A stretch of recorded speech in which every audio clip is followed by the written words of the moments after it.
Hey viewers and friends, Andrew back again and welcome to another DVD and Blu-ray update. But before I get into that, I'm wanting to give a shout out to Cody, aka Jack Rips, here on YouTube. His channel link will be left in the description box below. He's new to the horror community, he's really keen to get involved, and I wanted to help him out, give him a shout out. So I want everyone that is remotely interested in horror to head on over and give him a sub. Certainly deserves it. He's already uploaded some really good, well done videos. He knows quite a lot about the genre. He's really friendly, great to talk to, and he has a really nice collection, especially of figurines and some collectibles. So please head on over and subscribe. Alright, on to what I picked up. So we're going to start with the DVDs first, and we're going to kick things off with some slashes. So the first two movies are DVDRs from Aussie 80s, so once again thank you for sending me Cheerleader Camp first up. This one I've been wanting for ages. It's been on my Amazon wishlist and I was about to include this in my most recent Amazon order, but it recently went out of print. It's now unavailable on Amazon, so there you go, I missed out. But the DVD-R is sufficient, and to be honest, I really didn't think much of this movie anyway. The kills were friggin' weak. The body count was so low, it was ridiculous. I think there was only about like 5, maybe 6 kills in this whole film. Really missed opportunity there. I mean, they were at a friggin' cheerleader camp, for God's sake, with a bunch of potential victims, but no. The kills, when they happened, there was only one good kill in the whole film, and that was to do with some garden shears. All the other kills looked terrible and lame. The characters I didn't really enjoy much at all, especially the main female character, Allison. She was annoying. I did like the character of Timmy. He played the main cheerleader squad's like support crew with the video camera. He was really funny, but other than that, I did not like Cheerleader Camp. Next up, we have Splatter University. This is the second DVD-R that he sent me, and I'm really pleased to finally have a copy of this movie because the official release has been out of print for ages. I've been wanting it for a very long time. I enjoyed this one. It surprised me. It's a sort of whodunit murder mystery style slasher film about a university lecturer or teacher. She's trying to figure out who's killing off some of the students on campus. It's pretty violent. It is really cheesy though, but I did enjoy this one a lot. It's really short and it does have quite a bit of replay value. I'm definitely going to be checking this one out again fairly soon. And I liked the ending. The ending threw me off. I was not expecting it. But yeah, Splatter University, it was really good. Next we have Sledgehammer, the pretty famous shot-on-video low-budget slasher from the 80s. Supposedly one of the first shot-on-video slashers. Yeah, I really did not like this one at all. Don't really have a lot to say about it. It was terrible. I hated the slow motion effects. So the cover art is awesome. I will be hanging on to it, but I really didn't like it. Next we have Scream from the 80s. I haven't watched this yet. I just really sort of haven't really been in the mood. I've heard mostly bad things about it actually, but again, it's been one that I've at least wanted to have in the collection for a while now. It was really cheap, so I'll get around to checking this one out at some point. The next one we have, the last DVD, is The Definitive Document of the Dead, the George A. Romero documentary covering some of his Dead movies. I've been getting into Romero a lot lately, so excited to check this out. Alright, now on to the Blu-rays. A couple of Scream Factory releases to start the Blu-rays off. We have Scream Factory's first double feature of Terrorvision and The Video Dead. Not going to talk too much about this in this video because I've actually done a separate in-depth review on this release and the two films, so check that video out if you haven't. But all I'm going to say is I highly recommend this release. It's one of my personal favourites from Scream. I enjoyed both films. I especially loved TerrorVision. It is fucking awesome. And it had an absolutely incredible transfer for the type of movie it is. I was very, very impressed with the transfer. The video dead looks good, but TerrorVision looked amazing on Blu-ray. So if you're a fan of cheesy 80s horror, definitely pick this release up. It is fantastic. Even if you don't have a Blu-ray, this comes with a DVD as well. The second Scream Factory release that I picked up is Prison. This was a blind buy. I've been wanting to check this movie out for a while now.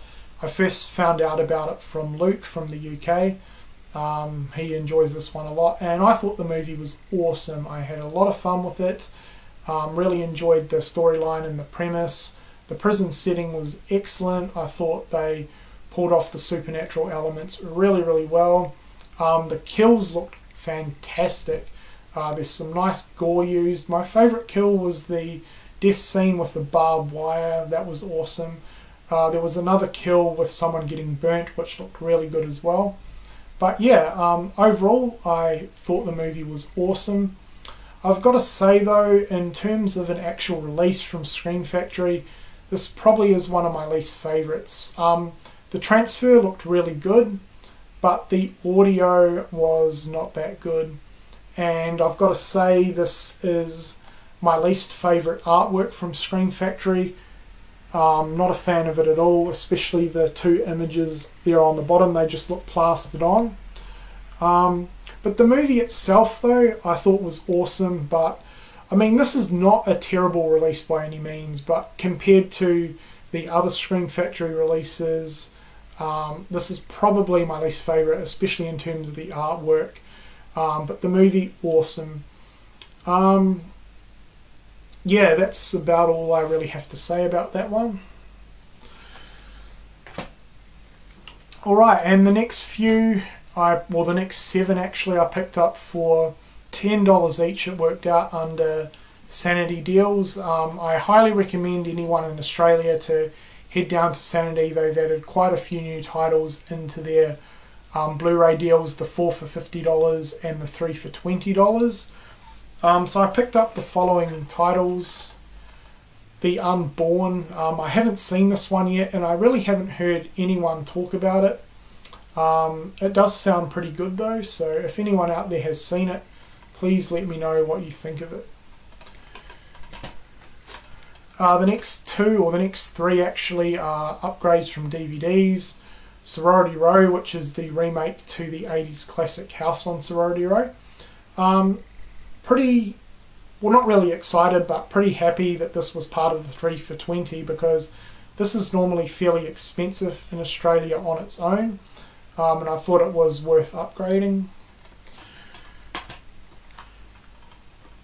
Next we have Devil. And the next lot I got under the 4 for $50 deal. The first one's another upgrade, The Road. Really happy to finally get rid of my ex-rental DVD and have this movie on Blu-ray. This movie is fantastic. I'm a really big fan of it. Great, really bleak, depressing post-apocalyptic film. I'm sure everyone has seen this one, but if you haven't, I definitely recommend it. It was really, really well done. But as I said, very bleak and depressing, but fantastic all the same, and I'm sure this one's going to look really good on Blu-ray. The next one was a film I've been wanting to watch for a while, and that's Lockout. I'm really happy to pick it up as part of the deal because this is a fairly recent release. I checked it out, and I've got to say I'm still mixed on this movie. I haven't fully decided 100% what I think of it. I'm definitely going to have to rewatch it. Don't get me wrong, it wasn't bad, but I was expecting to like it a lot more than I did. To sum it up, it's pretty much a generic sci-fi action popcorn flick. Nothing more, nothing less. The characters I was really impressed with. I enjoyed the cast. I'm a pretty big fan of Guy Pearce, and he did a good job, although a little bit obnoxious. I was really impressed with the CGI for the most part, although the CGI at the beginning of the movie looked absolutely atrocious when Guy Pearce was on the motorbike. But all the outer space scenes, when they were flying around in space on the shuttles, that looked fantastic. I was really, really impressed with it. But yeah, as I said, I'm still haven't decided fully how I feel about this one yet. But in saying that, it wasn't bad. It was certainly worth $10. And if you're in the mood for a mindless popcorn action sci-fi movie, I definitely recommend it. I mean, you could do a hell of a lot worse. Next, we have Chernobyl Diaries. Right off the bat, I love this movie. I thought it was frigging awesome, and I really do not get the hate behind this movie. I've actually been wanting to check it out for a while now, and all the negative reviews actually made me even more interested to check this movie out, because I've kind of been noticing, especially last year, a lot of the mainstream horror movies everyone's been raving about I didn't like. I thought Cabin in the Woods was absolutely fucking terrible, and yet everyone hated this, so I was kind of even more intrigued to check it out. And yeah, loved it. This one's awesome. Do not let all the negative reviews put you off. This is easily one of the better mainstream horror movies from the past couple of years, easily. Especially in terms of the cast. The cast, I enjoyed all of them. It has an Australian actor from Wolf Creek, Nathan Phillips, in this one, and he was great. I enjoy most of his roles. Kind of a slow build-up at the start, but then when the second half of the movie kicks in, absolutely fantastic. I loved the way it was shot. I loved the setting in Chernobyl. They did a fantastic job with that. And I really enjoyed the fact that they really didn't give too much away. They kind of went with the less is more approach, which I really appreciated. It really paid off. There's actually a documentary, well, not really a documentary, it's kind of like a conspiracy viral video. I really enjoyed that. It sort of helped explain the movie a little bit more. But yeah, I highly, highly recommend Chernobyl Diaries. I thought it was fantastic.